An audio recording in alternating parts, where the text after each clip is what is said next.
I'm Terry Doyle, Mark McKelvey on the far end. Brock Otten joining us here from McKeen's Hockey is a guy who certainly keeps a close eye on both the OHL and the NHL prospects as well. How much fun are you seeing watching players being chosen here in the OHL priority selection? Yeah, it's amazing. I mean, every year it's something I keep a close eye on. I don't watch as much U16 hockey as I used to, just with my role at McKeen's.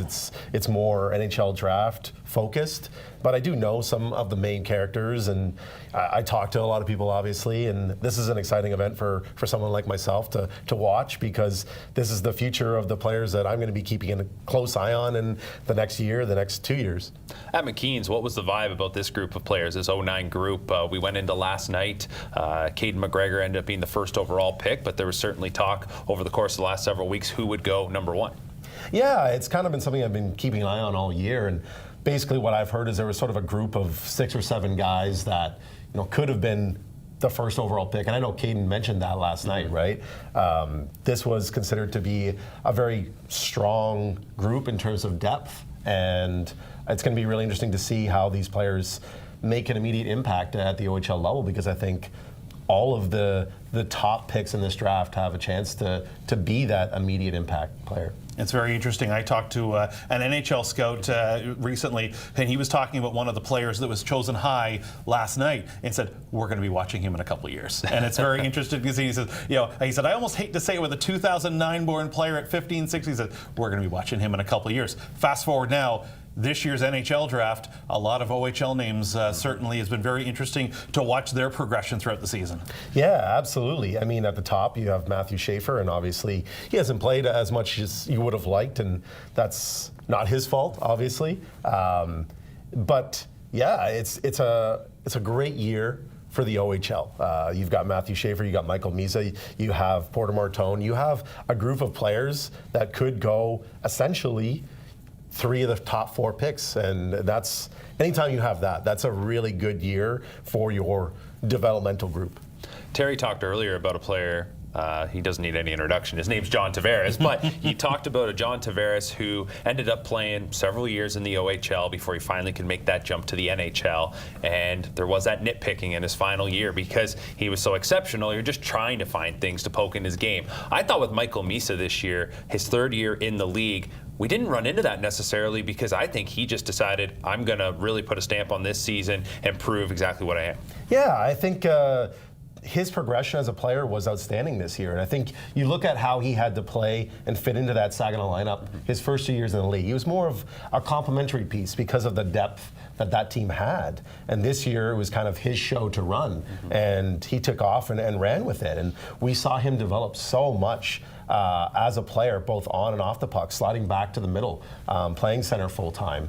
And that's why we're seeing him, as a potential 2nd, 3rd, maybe even 1st overall pick this year. This is completely merited based on his progression this year. And I think, and you kind of expand on that, I remember even being at the Memorial Cup, and you almost forgot that Michael Misa was a 16-year-old. But the fact that they had those veterans to be able to slot him in where an exceptional 16-year-old should be, rather than forcing him to play first-line minutes all the time. And I think the fact that deep Saginaw team last year really, obviously, hey, they got a Memorial Cup championship out of it as well, but I think really helped his development, that he didn't have to be the guy on that team, so indeed he could then elevate his game this year. Yeah, I think that's a really good point. And I think you're kind of seeing something similar with Ethan Belchitz in Windsor this year, right? It's nice when you are drafting high and you're bringing in these really good players, but you also have a lot of talent to insulate them. So they don't have to come into the league and have this immense weight put on their shoulders to be that go-to player, because it's a tough adjustment. Regardless of whether you're the most talented player in the class,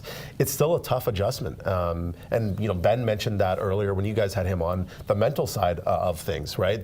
All the ups and downs that these players go through. So if you've got a strong supporting cast that can insulate them, it's sort of the perfect storm. It's the ideal circumstance. Should be a very good NHL draft for the OHL coming up here in just a couple of months' time. We talk about some of those top players that are rated. Who's somebody that maybe is flying under the radar that you're a big fan of heading into this draft from the OHL? Yeah, I'll give you 2 names. I think Kashawn Aitchison is another player who's just grown by leaps and bounds this year.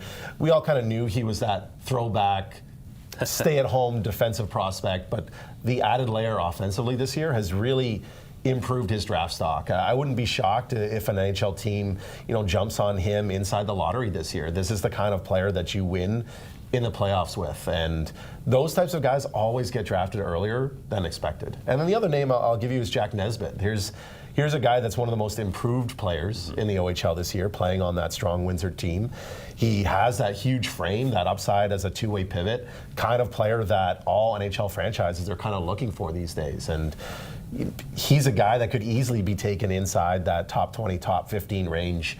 And that's not to say that he's not rated in the first round currently. It's not consistent, but he is a name that does pop up, fairly consistently in that range, but maybe not as high as he could end up going at the NHL draft. If those guys were under the radar a bit, I think the Top Prospects event, the OHL Top Prospects event in Brantford, really brought out their game in both cases. HSN with a big hit on Michael Misa to sort of say, hello, I'm here. Jack Nesbitt had a great game.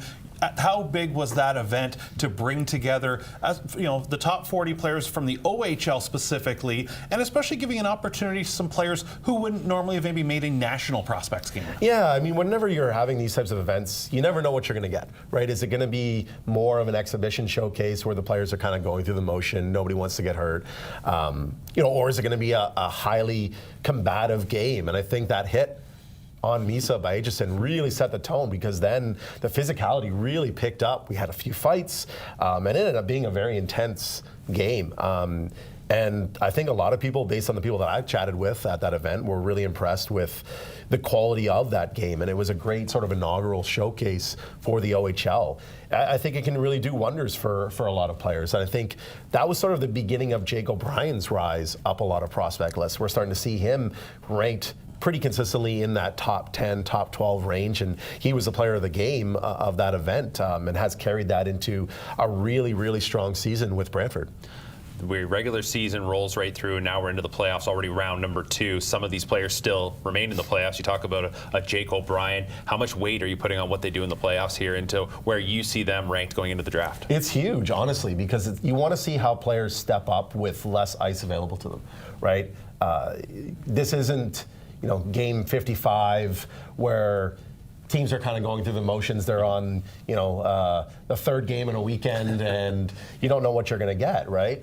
This is playoff hockey. This is where you want to see how a player can separate themselves when they have to compete harder for space. And I think a lot of players can really up their stock with a strong playoff performance. And this is kind of dating myself and how long I've been covering the league. I know Terry and you have both been covering the league for so long, but I think back to Brent Burns and his playoff performance with then the Brampton Battalion. He was a guy that I think in that year was about a 0.5 point per game guy. Then in the playoffs, he just took off. He was just, for lack of a better term, a man amongst boys. He really took over games. And we saw him end up being a first-round pick at the time when that was kind of a huge shock in a really strong draft year. Ended up being obviously a fantastic pick. And obviously at the time he was playing center as well. He kind of bounced back and forth a few times. But I think of, that kind of impact can really, really shape the opinion of said player in the view of scouts. Before I let you go, I want to ask you about two names that are obviously very highly rated in the OHL. Porter Martone, Malcolm Spence, two guys that have obviously had success both at the OHL level with Team Canada as well, through the under-17 and under-18 programs, and I'm sure NHL scouts have been watching them, and I think we're going to hear both their names called fairly early coming up in Los Angeles. Yeah, with Martone, I think you're looking at a player that does project as that kind of playoff performer. Obviously, this year in Brampton kind of didn't go according to plan from a team success standpoint. They had problems with injuries. We saw that in the playoffs alone when they lost Steven Kovic. But at the same time, this is a guy that has stepped up for Canada, had a fantastic year in the OHL, kind of projects as that Corey Perry type of player at the NHL level. He's going to be a pest. He's going to be able to play in your top 6. And that provides a ton of value to an NHL franchise. And then when you look at Malcolm Spence, here's a very versatile player, right? Here's a guy that showed that versatility in round 1, helping them beat Saginaw. He has consistently stepped up when he's needed. We look at his performances for Hockey Canada and some really big goals, some game winners over the last few years. And he's a guy that you can slot kind of anywhere in your lineup. He brings physicality. He plays both ways. He can play, special teams. He's the kind of guy that, again, is a proven sort of big game player and a playoff performer. And I think that's going to really bode well for his NHL draft stock. Well, we talk a lot about the players that are going to get drafted coming up in June. And then, as Terry mentioned, players selected this weekend, many of them will get picked 2 years from now. What about that group in between, the rookies, the true rookies this season in the Ontario Hockey League? Ethan Belchez came in as the #1 overall pick. What do you make of that crop? Yeah, it looks like a really good group. Belchez had a phenomenal year. He's a big boy that has a ton of skill. Ryan Rubrick is a late birthday that's going to be eligible next year as well. Just a primetime scorer, also has great size. You look at a player like Chase Reed, who came into Sault Ste. Marie, and in the second half of the year, he was one of the best defenders in the OHL. And now it looks like we're going to get a chance to see him at the U18s because he was named to the preliminary roster for the U.S. So really excited to see. Hopefully he's not one of the cuts that they have to make. But I think if he plays in that event, we're going to see him really sort of put his name out there as a player that could be one of the top defenders taken next year. I think it's been very interesting to see over the years. There's always those, when, of course, we concentrate on one of the OHL players, but even across the board, but especially, when that OHL name you mentioned, over the years, we see that player who's like a Brent Burns. Well, all of a sudden, we're at the draft or we're watching the draft and we hear that name. I'm sure it's always exciting. I'm sure even you look at it when the draft comes along and a team picks a player and it's like, that's exactly where I thought, but other people didn't think he was going to go there. That's where I thought. Or it's like, what's happening here? I'm sure it's always interesting to kind of play armchair GM a little bit of when the players are chosen, where you sort of thought them and sort of had them slotted in. Yeah, absolutely. When all the guys like in my role are gathered at the NHL draft, there's always a lot of chatter for that exact same reason. Like there's a lot of oohs and ahs that come from that section, just based on a player going way higher. When a player that is kind of tumbling down the draft board finally gets selected, you might hear a couple, oh! Yep. It's just covering the draft is exciting for that reason because it is unpredictable. Yes, you do have sort of a slot that you think a player is going to go, and there are some guys that are kind of locked into a certain range, but then you have others where there is a lot of volatility there, and they could go way higher or way lower than the sort of consensus rank. And again, that's what makes it so exciting to cover the draft. So as we look ahead to the draft, and you've talked about your years watching players develop through the OHL, how do you rank this crop, this group that's heading into the NHL entry draft? Is this one of the best we've seen in quite some time? I think from the OHL, I think it's a really, really strong group. From other regions, it's not the strongest group, and that's where this year's draft is maybe not the best in terms of depth. There's kind of a drop-off in terms of upside in that sort of late first range. I think we're going to see probably a few really surprise selections, like you just mentioned, because of that. Guys where teams are really, really banking on potential upside, because once you kind of get past that like 22, 24 range, there is a dip this year, and it's not a strong group from the US.